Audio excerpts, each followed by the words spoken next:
Hello and welcome to the Classic Car Weekly podcast, the sibling podcast to the popular weekly title. I'm this week's host, staff writer Jesse Billington, and I'm joined remotely by James Peen and David Simister. How are we both? I'm good. Yes. Hello.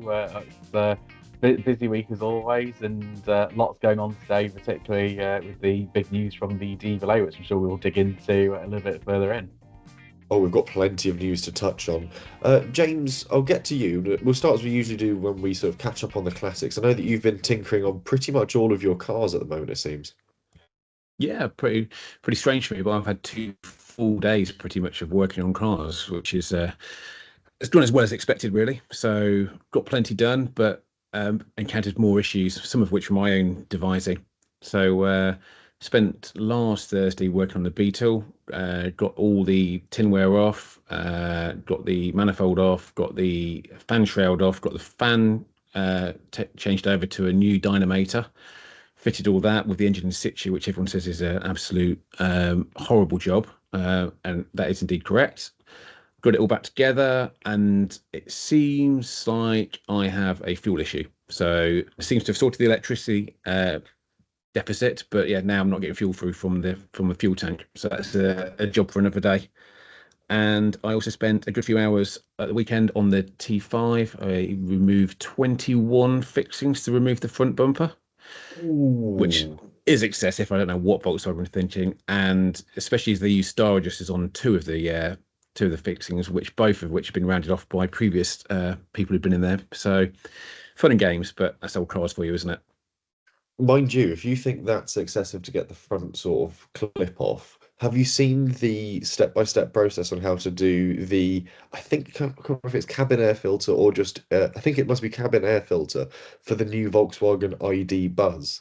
It involves taking apart most of the front of the van to do this very small service item, include not just its bonnet off, obviously all the shrouds under the sort of bonnet at the front of it off, and then you have to start taking off like panels that run down the sides of the wings as well. So be grateful you're not trying to do that job.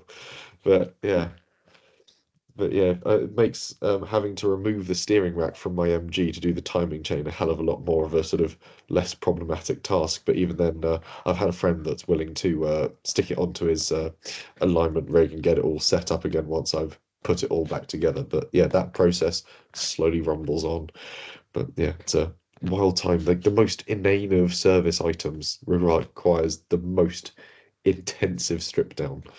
It's I just think the more complicated cars we've got, the worse they are to work on. I mean, who invented star adjusters? What is the point in those? It's just to cause havoc for whoever works on a car like 20 years down the line. just some very fragile little bits of plastic and metal that weaken over time. So as soon as you put a tool in, they just shatter and you've got no means of getting them out. Anyway, less moaning. We'll jump into this week's issue and we'll kick off with what's actually going to be quite a newsy podcast. We'll start with the lead news story, and that this is the great news for hot hatch owners and the strong market performance that we're currently enjoying. Yeah, absolutely. So we've done quite a bit on hot hatches in this week's issue. We've driven one of the greatest, I think, of the late 80s and early 90s, the Renault 5 GT Turbo. What a cracking little car that is. And we've done a bit, done an investigation into how prices for the very sort of best hot hatches have actually, in some cases, more than doubled since the pandemic. So I won't give you too much away, but one example which is worth mentioning is the Escort RS Cosworth. 5 years ago, the top price for that was £91,500, which is a hell of a lot of money for Ford Escort, whichever way you cut it, no matter how Cosworth up it is. But now, 5 years later, the top price is £202,000. So it just shows you. I mean, and we've seen similar rises for other hot hatches as well. Some really big price jumps over the last few years, and it just shows you, how in demand really, costed examples of these cars, particularly ones that have been well restored, how much they're in demand these days. I know, James, you sort of wrote the story, and I know sort of David did a bit of the early data on this one, but then James sort of ran with it to sort of delve into the news story. Where do you sort of see this moving? Where does this end up? I think it's all down to demographics. I mean, certainly right in this, it chimed a lot with my experiences. So obviously born in the 70s, grew up in the 80s, started driving in the 90s. It's the sort of cars now that people are sorted to seek out that they remember from their youth. Either their parents owned them, or they had a lesser version of it, but they wanted the sporty one. And now people are buying that sort of car now. So if somebody wanted an Escort back in the, or their family had an Escort back in the 80s or 90s, and now they're in a position to buy one, they're buying the one that their parents had or their parents wanted. So it's just changing that way. And obviously, as we move into sort of the 90s and the noughties emerging as classic car periods as well, this is a market that's only likely going to strengthen as we see sort of more cars added and welcomed to the pool. And it's worth saying that it's worth looking a bit beyond the usual sort of clades of classics that we think of, certainly when it comes to hot hatches, your Peugeots, your Volkswagen Golfs, your Fords and so on. What do we think the sort of big outliers are going to be that might emerge, or what cars do you think are going to be sort of the forgotten hot hatches that people might start to steer towards?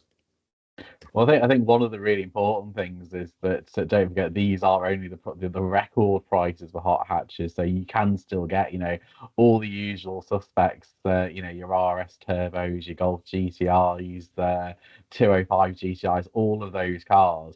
You can still get them. Don't forget, if you're happy to get one that hasn't done 12 miles from you or had 100 grand spent on its restoration, you can still get them for reasonable money. So don't think you have to go looking for really obscure examples of hot hatches in the meantime. But yeah, in terms of cars that I would look out for, I mean, the one that I still have a really big fondness for is actually the Suzuki Swift Sport from the mid noughties. They were such a belting little car. They're not hugely powerful, but again, there's enough of those knocking around. The great thing with those right now is that they are at the absolute rock bottom of their depreciation curve. So you can, if you shop around, still get really good examples. I mean, same with the Ford Fiesta ST 150. Again, that's a great car, and they are, they're as cheap as they're ever going to be. So if you want to have a hot hatch, you don't have to pay really silly money to get behind the wheel of one.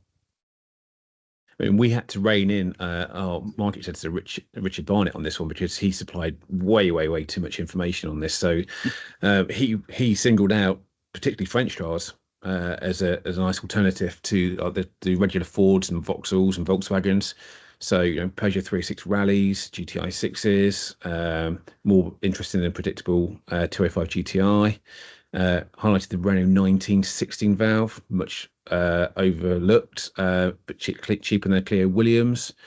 And also he looked a bit further afield, like Protons and Daihatsus. So there's a wealth of things out there if you're willing to sort of look outside the box.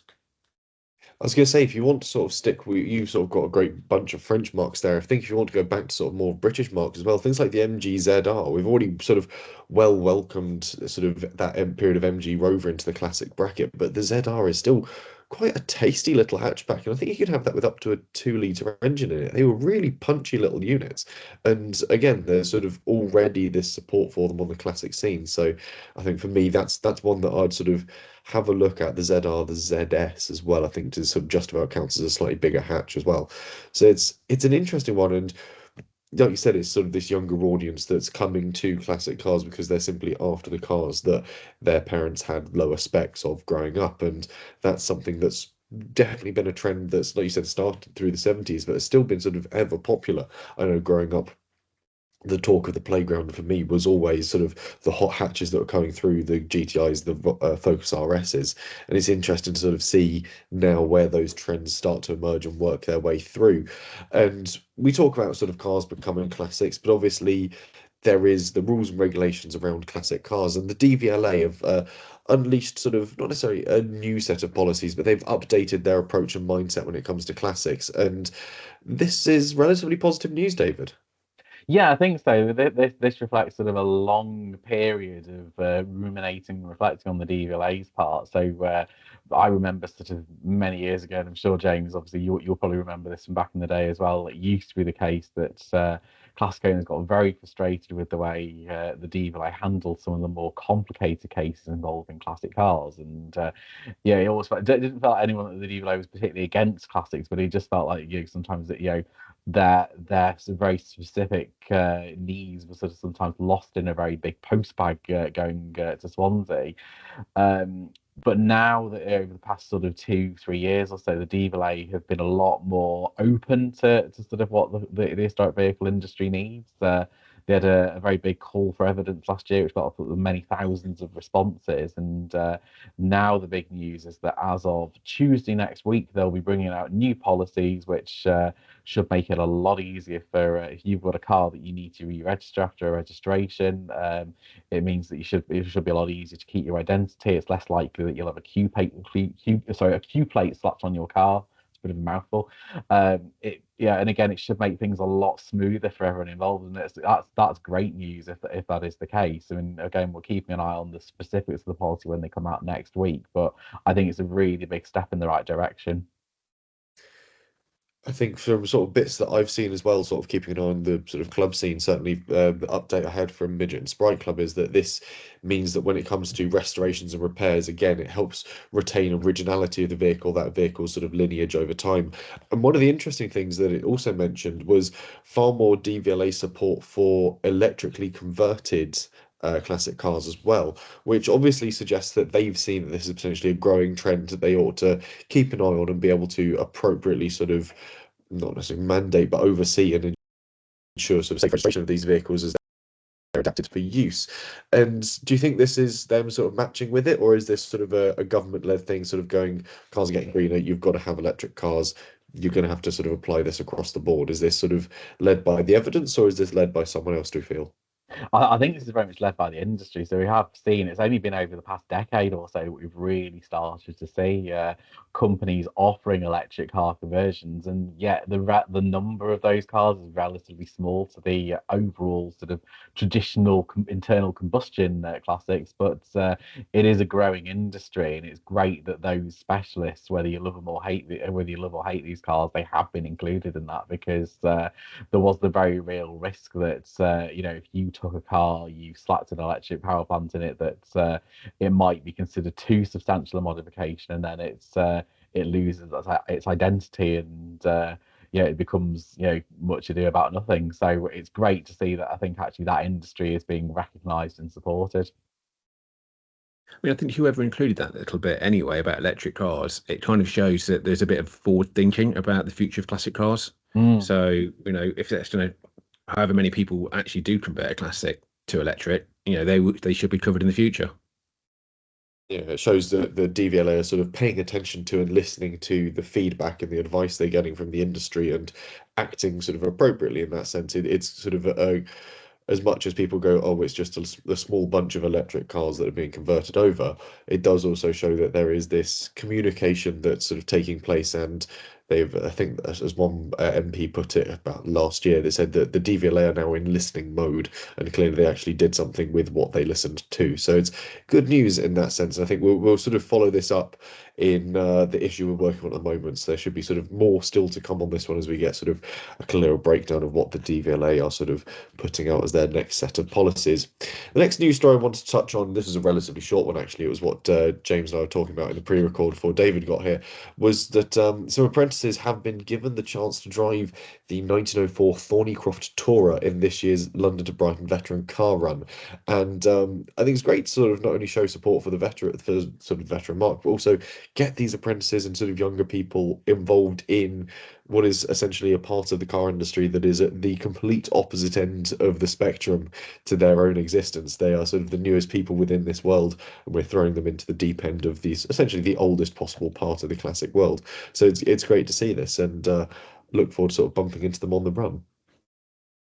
Yeah, I was going to say, hopefully the weather will be kind to them, having done the London to Brighton route before, in a 1904 Dirac. I was very grateful that that particular car had a roof but I know a lot of the cars don't, and include this Thornycraft is one of those cars that is very much open to the elements. So I'm hoping these apprentices don't get put off by the weather on the run itself. But it's, in all seriousness, it's great to see that these young people are being given a chance to really engage with an important part of our heritage. The London to Brighton Veteran Car Run is the oldest motoring event in the world now. It's a hugely respected event, and obviously the more experience the more young people we can get engaging with these really early cars, the better it is for our hobby, because that's going to fire them up. It's great that they're already in the industry, but I think anything we can do to get younger people engaged with it and working on classics so that we can get those skills transferred to the next generation, I think is a good thing for our movement. I mean, we were chatting before you hit record, weren't we, Jesse, about the whole veteran car run. I think it encapsulates everything that is great and potentially horrific about owning a classic. So you get every single element thrown at you. You've got the weather, you've got reliability, you've got modern traffic, everything. So I think if you can cope with the veteran car run, you can cope with anything in the classic scene. Yeah, it is sort of one of those things that it's so umbrella for the entire sort of approach to being part of that classic world. And I am desperate to eventually try and sort of nail down a drive for it. And maybe I'll have to, this is sort of the kick up the backside to start digging one out for later this year. I might start sort of getting in touch with a few collectors that I happen to know with cars that might be given entries, and see what we can put together for this year's coverage, because I always love doing this event. It is so rich in its character, and it'd be good to have a proper go at it, and hopefully do it from behind the driver's seat. Fingers crossed, David, I have better weather than when you last attempted it with that. I was going to say, I think my abiding memory of that particular run, but don't get me wrong, I loved it. It's going to be one of my favourite things that I've done so far in my sort of years working on CCW. But it was bump starting that Dirac, which at that particular point seemed to weigh about 4 tons, and having to bump start that in pouring rain with 2 double-decker buses waiting behind us very impatiently because it had conked out at a set of lights in the middle of Brighton city centre. That was it was character building, put it that way. Let me say that standing in the torrential rain, getting trench foot for 4 hours, waiting for you to cross the line was just as character building, especially as it was in the first probably 6 months of my tenure at CCW. I was like, is this what it's going to be like? Is this what this job is going to be? Stood here in the heaving rain constantly, just waiting for one car. But I can happily report that I've had better experiences since, at least. Yeah, I think that was the wettest I've ever been, but it was brilliant at the same time. Yeah, I've had drier baths, let's put it that way. We'll move from that on to the story that sort of dominates the middle of page 4-5 in this week's issue, and this is the sort of the great turnout for the Gloucestershire Vintage and Country Extravaganza. We've got a huge array of cars laid out in the picture there, and again goes to show that sort of events seem to be going from sort of strength to strength. Yeah, it's interesting because certainly we've done quite a few stories about shows struggling. Readers might recall that we only the previous week we ran a story about the international mini meeting being cancelled again due to poor ticket sales, and we have seen other events being called off. But actually, some of the more established favourites seem to be going from strength to strength. Obviously, the Gloucestershire Vintage and Country Extravaganza, that's done really well. Tatton Park, which we've also covered in this week's issue, that had a really good turnout as well. And last weekend, another event I went to, which was the Cumbria Classic and Motorsport Show, they had a record turnout as well. So again, it does go to show that actually, if you offer the right, if you have the right mixture of cars, you offer plenty of value, and you've got a helping hand from Mother Nature in terms of the weather, you can still do really well. And I think the really key thing we've seen in today's industry, where people are still feeling the squeeze in their wallets, is actually it's not necessarily about what you charge people to go in, it's about how much value are you offering people when they turn up at the gate. And also the evolving nature of shows, they have to change or they get left behind, don't they? So I think that show in particular started out as like a vintage and steam fair, and has sort of grown into a huge classic event on its own as well. So evolving to meet the new target audience. Yeah, I mean, one of the things that struck me when I went to the show at Cumbria last weekend was that it was only the second year they've done it, but they actually had a treasure hunt for the children taking part. So, and again, that involved going to specific stands and finding out information. They got a prize at the end, and I just thought, what a brilliant idea that is! Because again, we were talking before about you getting young people engaged in industry. I mean, why not start really young, and it encourages families to turn up. Yeah, by providing that sort of something extra for a very young generation to sort of properly engage with the event, it just makes it more appealing for not only children but also for families. If you're going along and you know that your children aren't going to be sort of bored as you drag them around, it makes it a far more entertaining event all in. And you've already mentioned actually one of the bits I wanted to move on to, which was the rarities at Tatton Park and some of the incredible stories that you unearthed while you were there, David. Yeah, absolutely. I mean, it was all about, I think, the UK's rarest cars display. I think was very much the star draw at Tatton Park, curated by our very own Andrew Roberts, and they had 50 of the rarest survivors across the UK. Some absolutely fantastic cars, but actually, going round that show, I mean, there were 2,000 cars on show, but there were some fantastically rare cars. I mean, the microcars that Northwest Casual Classics brought along. There were three or four of them. There were, and again, it just goes to show how much motoring heritage is stashed away in people's garages, and it's not necessarily the usual suspects. There are some really incredible rare cars out there, and it's great to see them on show. Was going to say an ex-Press Fleet 1968 Toyota Crown is a truly rare thing because you don't really think of sort of if you go back to the British motoring industry in the 60s, you really don't anticipate there being that many Toyotas up for sale in the UK. So sort of still having one of their press cars floating around is quite the achievement. Yeah, absolutely. And we were talking about hot hatches here. I mean, the chap I got talking to with the Fiat Uno Turbo, they were saying that there's a group of them. They've got 10 of them, and I just thought, how fabulous is that? Because I can't remember the last time I saw two of them together, let alone 10. Yeah. I mean, it looks like an absolutely brilliant array of cars that have got packed into it. Overall, if we were to press you for an absolute favourite that you spotted there, Oh, I think it would have to be the Ford Transit. I know we've already spent a couple of previous podcasts talking about Ford Transits, but the chap who ran this particular example, I'm hoping we can get him into CCW again soon. It's an ex-German fire engine. He completely restored it, turned it from left-hand drive to right-hand drive. The quality of that restoration was absolutely breathtaking. And the great thing is as well, it's not just some show pony that turns up to an event once in a while. He actually uses that as his works van. now that's impressive. Absolutely phenomenal van, really was it? Yeah, that for me had to be my highlight of the show.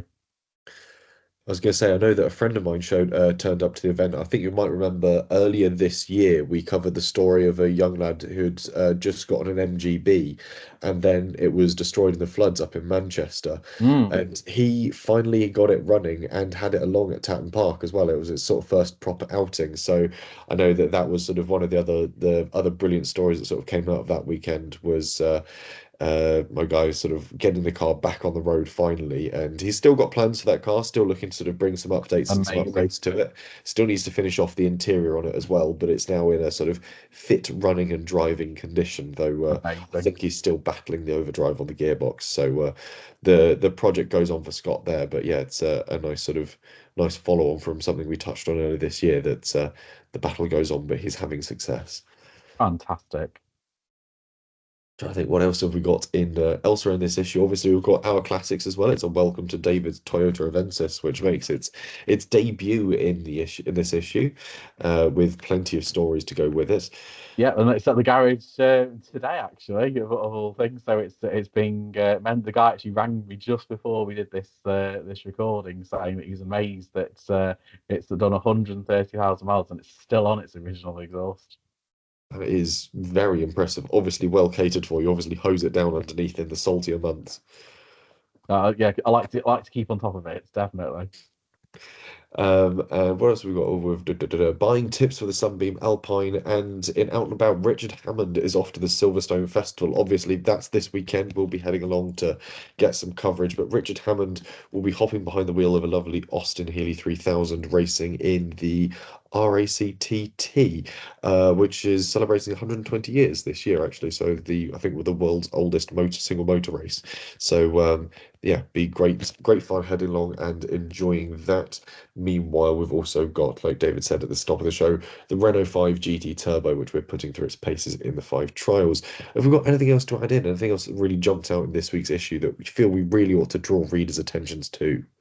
I think there is something for everyone in this week's issue, from hot hatches to rarities to high end buys. Don't forget we've got the latest roundup of more than 480 classic car prices as well. So you've got lots of analysis on there too. So yeah, it should be a really good read no matter what you taste in classics. Yeah, the auction. I remember we've got the big auctions breakdown at in the buying and selling section, and some brilliant bits slotted in there. James, what stood out to you in this week's issue? What was your big highlight? The thing if you're a reader, you'd flick to straight away. Obviously, the news section. You know, that's my baby, and it's always a pleasure digging around looking for the best news stories. And say the whole magazine's a team effort. So Sophie's choice. I couldn't pick a favourite. Couldn't pick a favourite. A solid answer.